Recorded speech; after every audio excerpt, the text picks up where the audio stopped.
Welcome back to Studio One. Now, we all know that tone cannot always be easily detected in emails. Sometimes a harmless email can be misread and even believed to be a form of cyberbullying. Are you guilty as charged? A few times, yeah. Really? Mm-hmm. See, I don't know if I am yet, but the more I sort of read about it... Everyone is. You'll find out now. You'll find out now. Joining us today to remind us of the etiquette of email, and of course writing emails, is Carole Spiers. Thanks very much indeed for being with us. Pleasure. And I suppose it's a word that we don't often use with emails and the modern social networks that we use, texting and more. Etiquette, but it's a very important thing to go back to, isn't it? And have rules as such. It's extremely important. I was brought up in the days when it was a dear sir and yours faithfully, or a dear Mrs. and yours sincerely. But those days seem to be long gone. There are billions of emails sent per day, and I think there are many people who are watching this programme who could be actually accused of cyberbullying, sort of guilty as charged type scenario. What is cyberbullying? Cyberbullying is email bullying. It's as simple as that. Yeah. And it's somehow moved on beyond just etiquette. There are some managers, there are some people that are just emailing other individuals in a very terse and very direct way, and not even thinking about dare I say it, a thank you at the end of it. And because they've got so many emails on their desk, they just actually want to clear their desks, get rid of them. So it's a bit like, do this, do that, giving instructions, and nobody realistically, the person on the other end is not actually receiving that message properly. Is it because you can? Because you can hide behind emails? Yes, you can hide behind emails. You can also bully people by copying in loads and loads of people. So I could write to you and copy in the world, and in fact I could blind copy the world and you wouldn't even know about it, which is even worse, because it means that everybody's talking about you behind your back. So I can actually, with one click of a button, publicly humiliate you. With 140 characters on Twitter, I can tell the world what you're really like. Wow. Of course I wouldn't. You wouldn't need 140 characters, that's for sure. You can do it a lot less.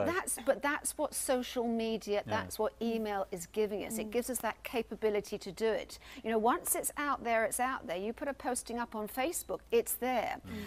People's reputations can take years and years to grow, and in one fell swoop, destroyed overnight. Now, Carole, I think a lot of people watching might not be aware if they have this issue in themselves, because like you mentioned earlier, the minute we open our inbox in the morning, we just want to finish replying to all the emails. So do you think it is our haste that makes us a cyberbully?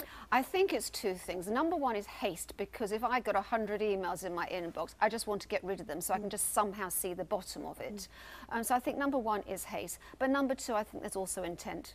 I'm really thinking to myself, I don't like somebody. I don't like somebody in a particular company I'm working in. So how can I actually publicly humiliate that person? How can I put them down? What's the quickest way to do that? And the way to do it realistically is by actually a quick email to me, copying other people so they can actually see that.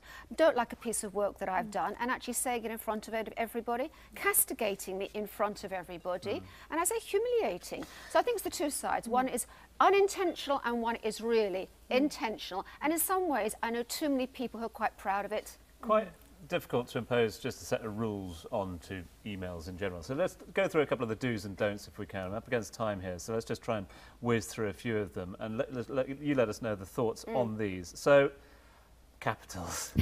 Don't shout. Don't put capitals. Capitals mean shouting. Just don't do that.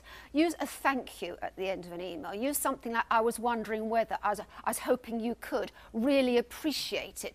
You know, box standard simple manners will actually go a long way. If you sent somebody an email in a very terse and direct manner and you didn't mean to, you just wanted to get it cleared, and you press that send button and it's gone, just get up off your desk, walk around to the person and do a simple thing like, sorry. Didn't mean it to look like how it is, but actually it was pretty rubbish, wasn't it? And smile about it, because we all have the problem with emails, there's no question of it. The only question is, and you say there's nothing we can do about it, organisations can put in policies, they can put in email policies and procedures of acceptable and unacceptable behaviour. So really organisations can do something about it. I think most of the time we come off as rude when we are trying to grab somebody else's attention, and when we use words like ASAP, important, urgent in caps lock in your subject. I think that's when we come off as rude. So how do we grab a person's attention without coming off as Don't do it all the time.